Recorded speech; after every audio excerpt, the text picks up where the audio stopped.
ये कंफ्यूजन बहुत होता है बच्चों को कि उनके लिए अप्रोप्रिएट कोड है कौन सा।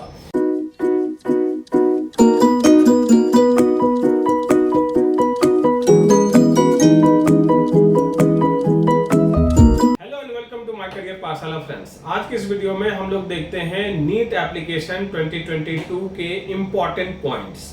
इस साल मैंने कोई भी डेमो फॉर्म आपके सामने नहीं दिया है, बट जो इम्पोर्टेंट एस्पेक्ट्स है उस पर हम लोग डिस्कस कर लेते हैं, क्योंकि 2021 में जिस तरह से एप्लीकेशन आया था वो 2 पार्ट में आया था, बट 2022 में ये एक पार्ट में ही एप्लीकेशन है। एंड कुछ अभी हम लोगों को ये चांस दिखाई पड़ रहा है कि जो 17 जुलाई 2022 एग्जामिनेशन की जो डेट दी गई है उस पर आपका एग्जाम हो भी जाएगा।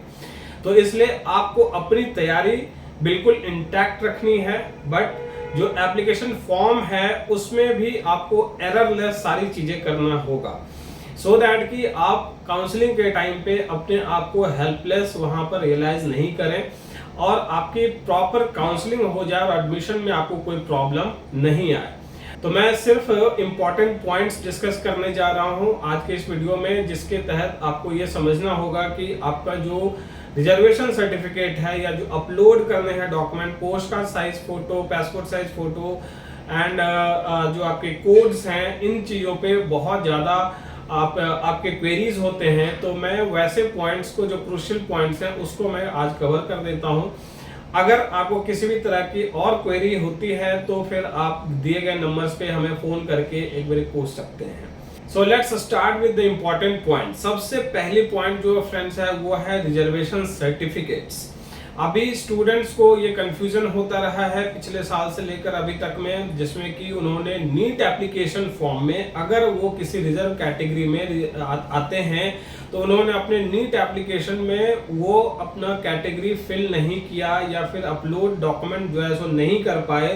तो काउंसलिंग के टाइम पर ये आपको मैं रियल केस बता रहा हूँ, जिसके तहत बहुत सारे ऐसे बच्चों के साथ हुआ कि उनका जो रिजल्ट आया उस कैटेगरी में आ गया, या फिर वो उस कैटेगरी में थे, उनका रिजल्ट उस कैटेगरी में आया ही नहीं, रैंक उनकी बनी ही नहीं, तो वो एडमिशन के लिए एलिजिबल नहीं हो पाए, या फिर अगर सीट उनको मिल गई तो फिर उनका जो है एडमिशन कैंसल हो गया।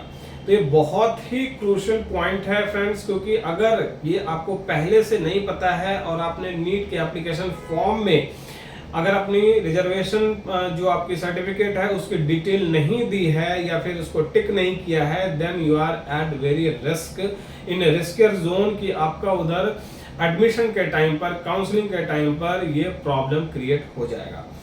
इसलिए अब जो भी आप एप्लीकेशन फॉर्म में अपना रिजर्वेशन टिक करेंगे वो बहुत ही सोच समझ कर करिए। अगर आपके पास ईडब्ल्यूएस का सर्टिफिकेट है, एससी एसटी का सर्टिफिकेट है या ओबीसी का सर्टिफिकेट है, तो इन सब के आपके सर्टिफिकेट्स किसी के भी जिस एलिजिबिलिटी क्राइटेरिया में आप आते हैं उसके सर्टिफिकेट आज नहीं है और आगे बन सकता है, तो वो आप बनवा लेंगे। लेकिन अभी के टाइम पे अगर आपने टिक नहीं किया तो फिर आपका रिजल्ट उस कैटेगरी में, पर्टिकुलर रिजर्वेशन कैटेगरी में नहीं आपका पब्लिश होगा। इसलिए आप इस बात का प्रॉपर ध्यान रखें। तो इसके जो फॉर्मेट है, जितने भी रिजर्वेशन सर्टिफिकेट्स हैं, इसके फॉर्मेट एनेक्सर्स में दिए हुए हैं, जो आप स्क्रीन पे देख भी सकते हैं कि आपका जो एनेक्सर मींस इसमें फॉर्मेट है, उसी फॉर्मेट में आपके डॉक्यूमेंट्स होने चाहिए। इन केस आपने पहले बनवा रखा है और इस फॉर्मेट में नहीं है, कोई इशू नहीं है, वो आपका स्टेट गवर्नमेंट ने अगर दिया होगा या फिर सेंट्रल का आपने बनवाया होगा, दैट विल बी एप्लीकेबल, उसके लिए टेंशन नहीं है, ये आपको कहीं से भगाया नहीं जाएगा काउंसलिंग के टाइम पे। लेकिन ये आपका 1 जनवरी 2022 से आगे से बने होने चाहिए। ये पीछे का अगर बना होगा तो हो सकता है कि ये प्रॉब्लम आ जाए कि आपका सर्टिफिकेट एक्सेप्ट नहीं हो। तो यहाँ एससी एसटी के लिए भी सेम बातें हैं। उनको अगर उनका अगर पीछे साल का बना हुआ है तो अपडेट करा लें इस साल 2022 में।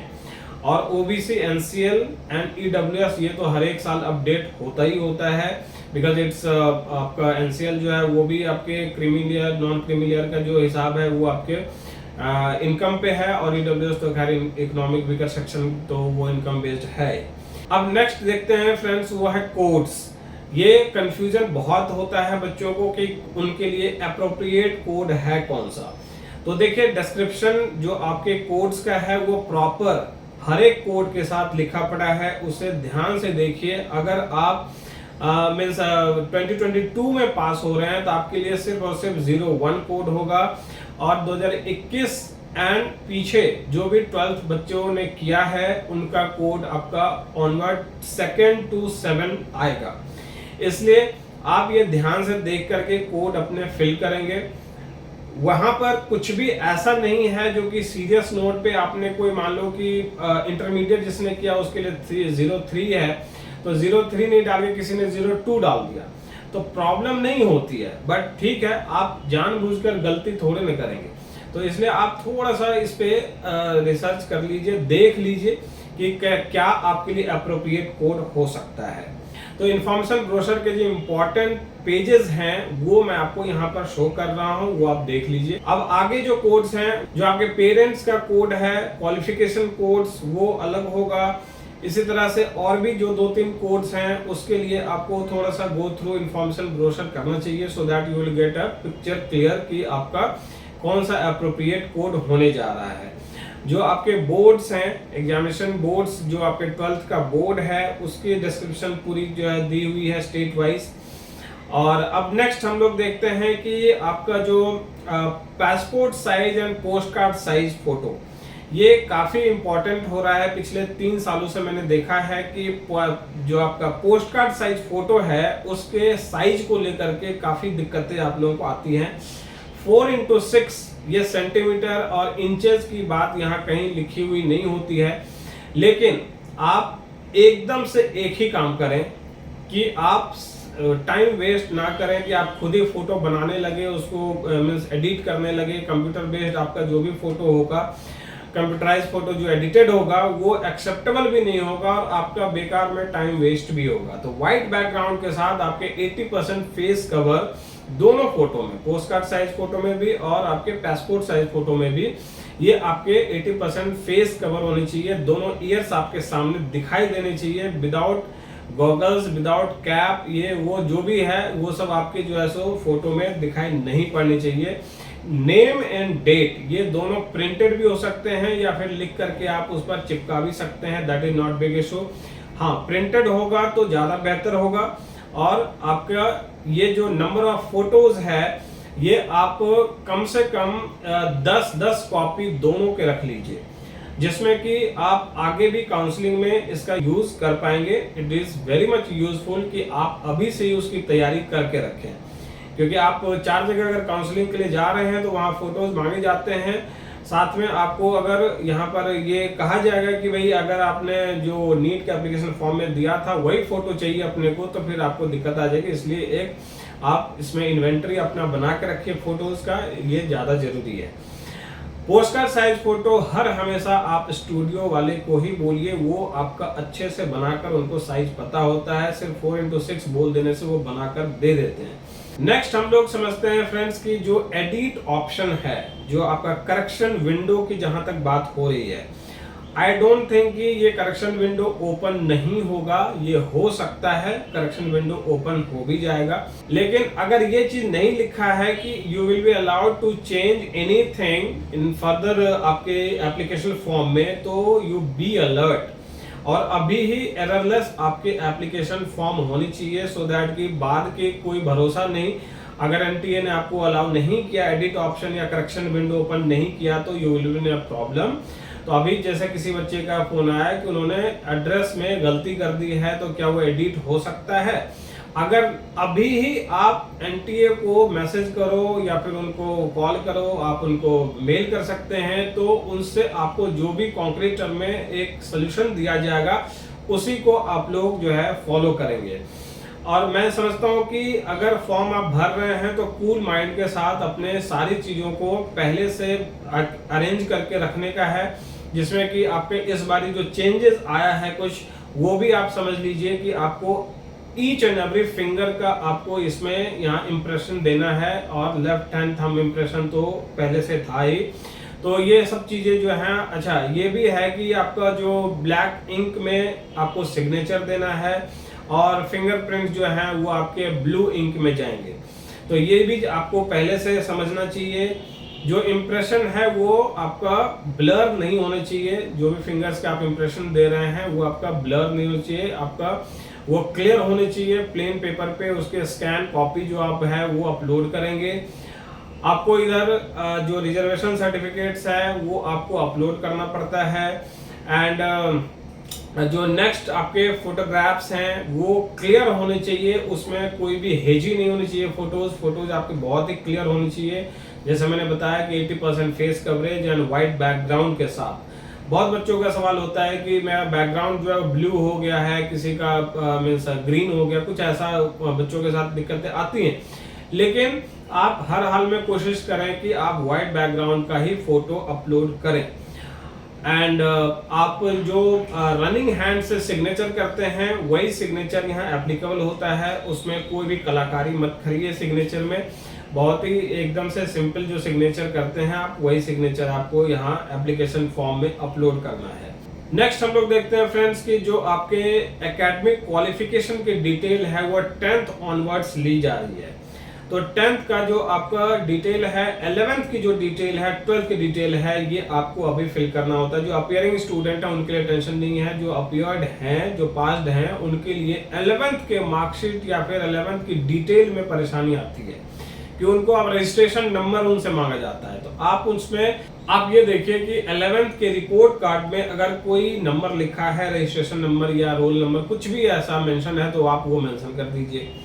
नहीं कुछ मेंशन है, यू पुट योर 12th, आपका जो भी रोल नंबर है वो आपका एप्लीकेबल होगा, उसके लिए कोई टेंशन नहीं है। और इन चीज़ों के लिए आपको किसी तरह का कैंसिलेशन या किसी तरह का सस्पेंशन या फिर रिजल्ट ये वो कहीं इफेक्ट आ जाएगा, ऐसा कुछ भी नहीं होता। वो बड़े आराम से जो है सो आपका सब चीज़ हो जाता है। दिस इज ओनली फॉर कि एक रिकॉर्ड होता है इनके पास। रिकॉर्ड होने से ये आपके साथ मीन्स कल के डेट में अगर कोई वेरिफिकेशन है, कोई इंक्वायरी है, तो उसमें इनको इससे मदद मिलती है। अब सजेशन कुछ है हमारी तरफ से फ्रेंड्स कि आप लोग जो भी काम कर रहे हैं उसकी रिकॉर्डिंग या आपके पास या फिर एक प्रूफ, जैसे हम लोग कह सकते हैं कि फुल प्रूफ कि आपने फॉर्म भरा, आपने ऐसे किया वैसे किया, सारी चीज़ों की डिटेल आपको रखनी चाहिए। मैं ये कहता हूँ आपको कि कॉन्फ्रेंशन पेज लोग भूल जाते हैं at the time of counselling. अगर उनसे कहीं मांग दिया गया कि कॉन्फ्रेंशन पेज भी आप नीट एप्लीकेशन का लेकर आइए, तो फिर उनके पास नहीं होता। आज ही आप इस बात को पूरी तरह से एक रिमाइंडर डाल के रख लीजिए, अपनी मेमोरी में इसको फिट कर लीजिए कि आपको हर हाल में कॉन्फ्रेंशन पेज का और जो आपने पेमेंट किया है, जो आपने फीस दी है, एप्लीकेशन कॉस्ट जो दिया है, उसकी भी प्रूफ, वो दोनों चीजें आपके पास डाउनलोडेड होनी चाहिए। और इसको आप स्कैन या फिर पीडीएफ ये आप अपने मेल में अटैच करके इसको परमानेंटली छोड़ दीजिए। अब मैं आपको ये भी सजेस्ट कर रहा हूं कि आप अपना ईमेल आईडी खुद का यूज करें, मोबाइल नंबर खुद का यूज करें। किसी भी कोचिंग वाले का आप कोई ईमेल मत दीजिए, किसी साइबर कैफे वाले का ईमेल मत दीजिए, ना मोबाइल नंबर दीजिए। अगर आप दे भी रहे हैं तो उससे आपका कनेक्शन सही होना चाहिए कि टिल योर एडमिशन वो आपके साथ अटैच्ड रहे।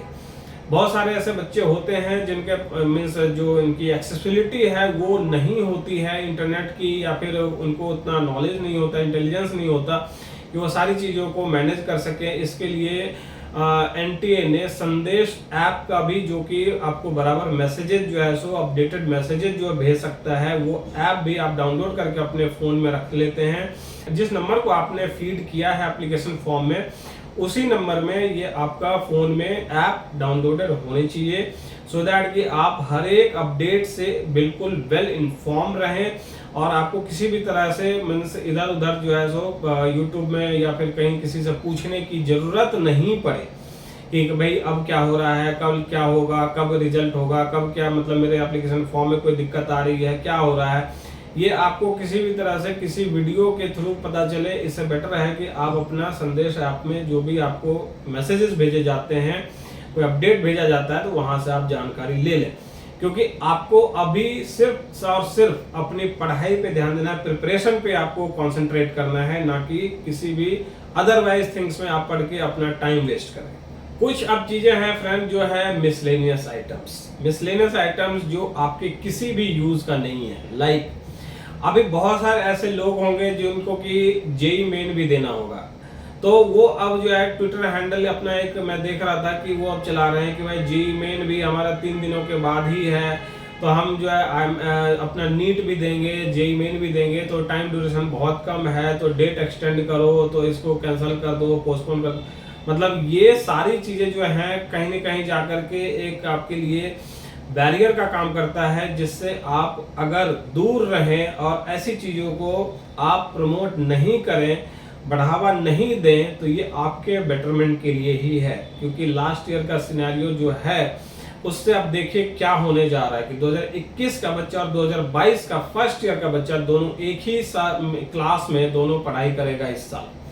तो ये जो प्रॉब्लम है आपका 6-6 महीने का 4-4 महीने का जो काउंसलिंग का ड्यूरेशन जो ऐसे एक्सटेंड हो जाता है, तो इससे परेशानी आपको ही होगी। किसी भी थर्ड पार्टी को कांटेक्ट करने की जरूरत नहीं है कि मेरा तुम एग्जाम निकलवा देना, मैं आपको पैसे दूंगा, मेरा सेटिंग कर देना, मेरा क्वेश्चन मुझे दे दो नीट की। ये सारी चीजों से भैया दूर रहो, क्योंकि अब जो है कोई बच नहीं पा रहा है। जितने केसेस आए सबके ऊपर बहुत बड़ी बड़ी कार्रवाइयां हुई हैं और सबके सब जो है सो अब जेल की हवा खा रहे हैं। इसलिए be alert and B sensible, क्योंकि ये आपका करियर है और करियर शेपिंग में आप इन चीजों का अगर ध्यान रखते हैं, जो वायली चीजें हैं उनको एकदम से दूर रखने का है। इन चीजों में बिल्कुल आपको पढ़ना ही नहीं है। आप एक स्टूडेंट हैं, आप कोई पॉलिटिशियन या फिर पॉलिटिकल पार्टी से जुड़े हुए आदमी नहीं है, या आपको पॉलिटिकल पार्टी से जुड़े हुए स्टूडेंट फेडरेशन या फिर कुछ ऐसा जो है, आपको कुछ नहीं करना उन चीजों में।